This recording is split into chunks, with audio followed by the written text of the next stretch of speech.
kaparokya, bago natin umpisahan ang online viewership ng dalawang pananghaliang programa dito sa bansa, ang It's Showtime at ang Eat Bulaga ngayong araw po, ay ibabahagi ko po muna sa inyo yung ratings na inilabas nga po ng Nielsen NOTAM Philippines nitong nagdaang Lunes hanggang Huwebes, November 10 to November 30, na kung saan mga kaparokya para sa akin ay lumaban at dikit or dumikit ang Eat Bulaga sa ratings against sa It's Showtime. Pero bago yan, magpapakilala po muna tayo. Ako nga po pala si Mervin, the man behind Kaparokya TV.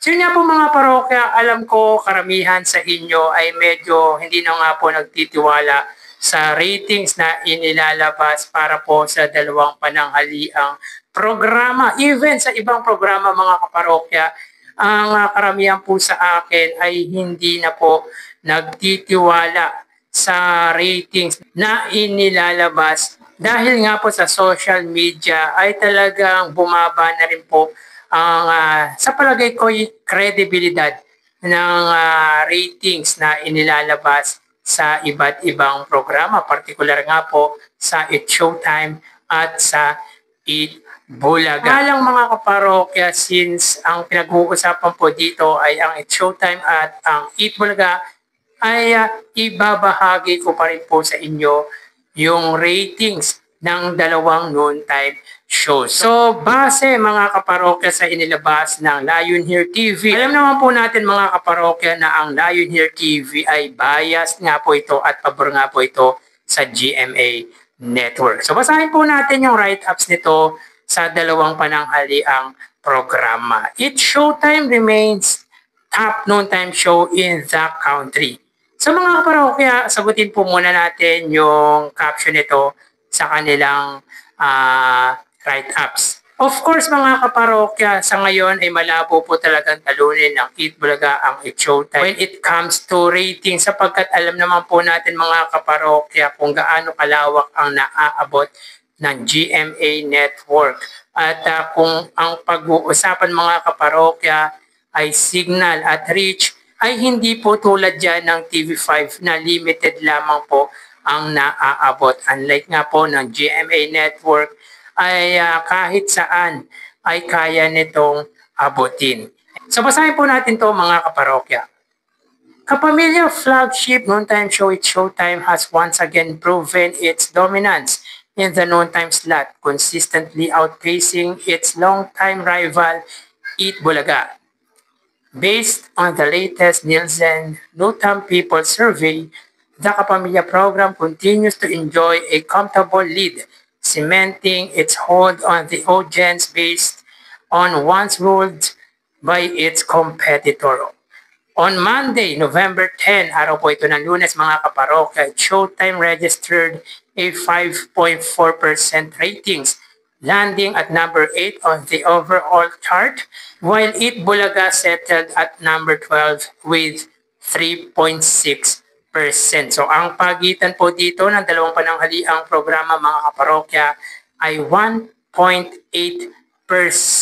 At alam naman po natin mga kaparokya na tatlong TV stations ang pinag-eerehan ng It's Showtime, at ito nga po ang GMA, ang A to Z at ang All TV. Ito of course mga parokya yung Kapamilya Channel para po sa cable. Meaning mga kaparokya ay 4 na TV stations po ang pinag-eerehan ng It's Showtime.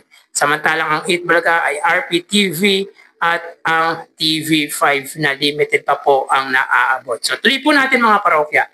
The following day, November 11, the gap widened as It's Showtime posted 5%, a full 2.1% higher than Eat Bulaga's 2.9%.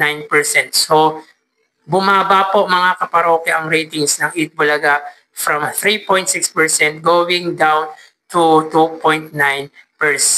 So, 0.7% po ang binaba ng Eat Bulaga, while It's Showtime from 5.4% going down to 5%. So 0.4% po ang ibinaba. At ang pagitan po dito mga kaparokya ay 2.1%. By midweek November 12, the Kapamilya Show dipped slightly to 4.8% but still maintained a 1.9% lead as Itbulaga held steady at 2.9%. So malaki ang ibinaba ng It's Showtime mga kaparokya from 5% noong Martes, November 11 ay naging 4.8% po ito noong November 12 araw po yun ng Miyerkules. Samantalang ang Itbulaga ay na-maintain po nito ang 2.9%. The momentum picked up again on Thursday, November 13, when its Showtime climbed to 5.1%, extending its lead to 2.1% over Itbulaga's 3%. Finally, on Friday, November 14, the Kapamilya program closed the week strong with 5.4% further, pulling away with a 2.3 margin against Itbulaga's 3.1%. With this consistent performance, It's Showtime has firmly established itself as the reigning noontime leader. The big question now is whether the Kapamilya Show can sustain this winning streak or if Itbulaga will find a way to recalibrate and reclaim its former throne.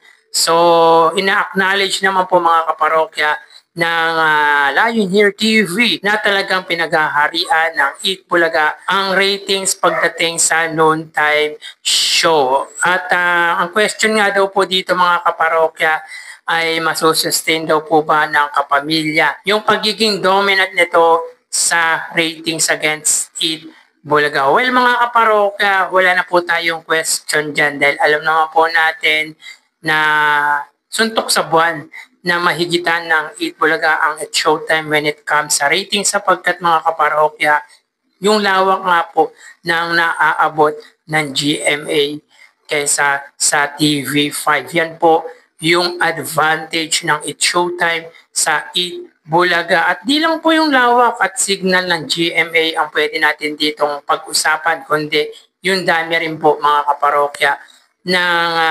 pinag-eerehan yung nilalabasan ng It's Showtime tulad nga po ng Kapamilya Channel, A to Z, at ng All TV. So yun palang mga kaparokya ay makikita mo na talagang malabong talunin ng Itbulaga ang It's Showtime sa ratings. Dapat ang tanong dito mga kaparokya ay kaya pa kayang higitan ng It's Showtime yung 5.4% ratings na nakuha po nitong nagdaang linggo. Sapagkat sa lawak nga po ng GMA mga kaparokya, ay yung 5.4% na yan mga kaparokya nung time na nasa GMA pa po ang Itbulaga, ay yan na po ang pinakamababang ratings ng noontime show ng Legendary Trio. Yung 2.9% ratings na pinakamababa ng Itbulaga mga kaparokya ay hindi nga po yan naabot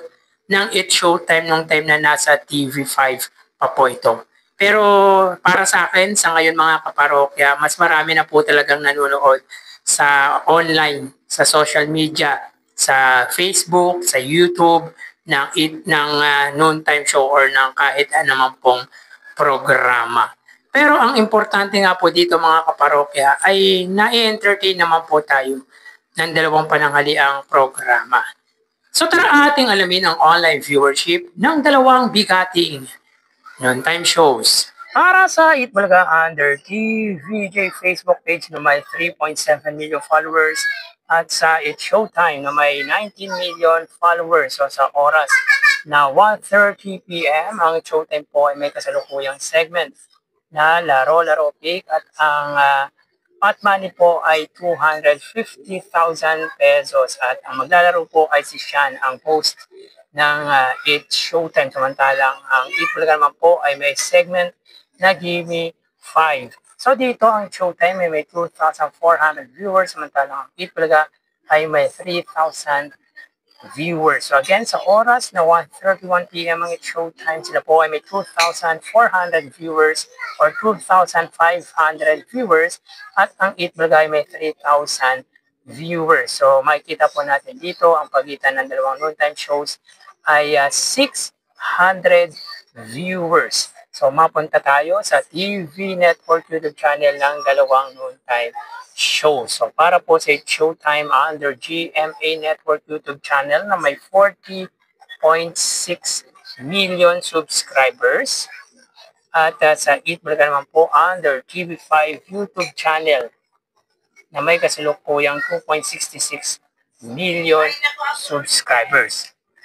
So sa oras na 1:31 p.m. ang Showtime under GMA Network, sila po ay may 26,000 viewers. Ang Eat Bulga under TV5 ay may 33,000 viewers. So again, sa oras na 1:32 p.m. ang Showtime, sila po ay may 26,000 under GMA Network at ang Eat Bulga naman po under TV5 ay may 33,000 viewers. So may kita po natin dito ang pagitan ng dalawang noontime show or TV Network YouTube channel ay naman po dito ang TV5 against sa GMA ng 7,000. So mapunta tayo sa main YouTube channel ng dalawang noontime shows. Para po sa It's Showtime under ABS-CBN It's Showtime na may 2.73 million subscribers. At sa Eat Bulga naman po under Eat Bulga TVJ YouTube channel na may kasalukuyang subscribers na 1.71 million. So sa oras na 1:33 p.m., sila po ay may 73,000 viewers at para naman po sa Eat Bulga, sila po ay may 93,000 viewers. So again, sa oras na 1:33 p.m. ang Showtime, sila po ay may 73,000 live viewers at ang Eat Bulga naman po ay may 93,000 live viewers. So bali, ang total na nakuha ng dalawang noontime shows ay... Bali, ang total ng dalawang noontime show, 101,000 sa It's Showtime, 129,000 naman po sa Eat Bulga. 2,000 sa It's Showtime pagdating sa Facebook Live, 3,000 sa Eat Bulga, 26,000 sa GMA, 33,000 sa TV5, at sa main YouTube channel, 73,000 sa It's Showtime, 93,000 naman po sa Eat Bulga. So again, 101,000 total views sa It's Showtime, 129,000 naman po sa Eat Bulga. So dito ay lamang ng 28,000 views ang Eat Bulga against sa It's Showtime. Meaning, wagi po para sa araw na ito ang noontime show ng legendary trio pagdating sa online viewership ngayong araw po. So papaalam na po sa inyo mga program. Magsingat po tayo. Thank you and God bless.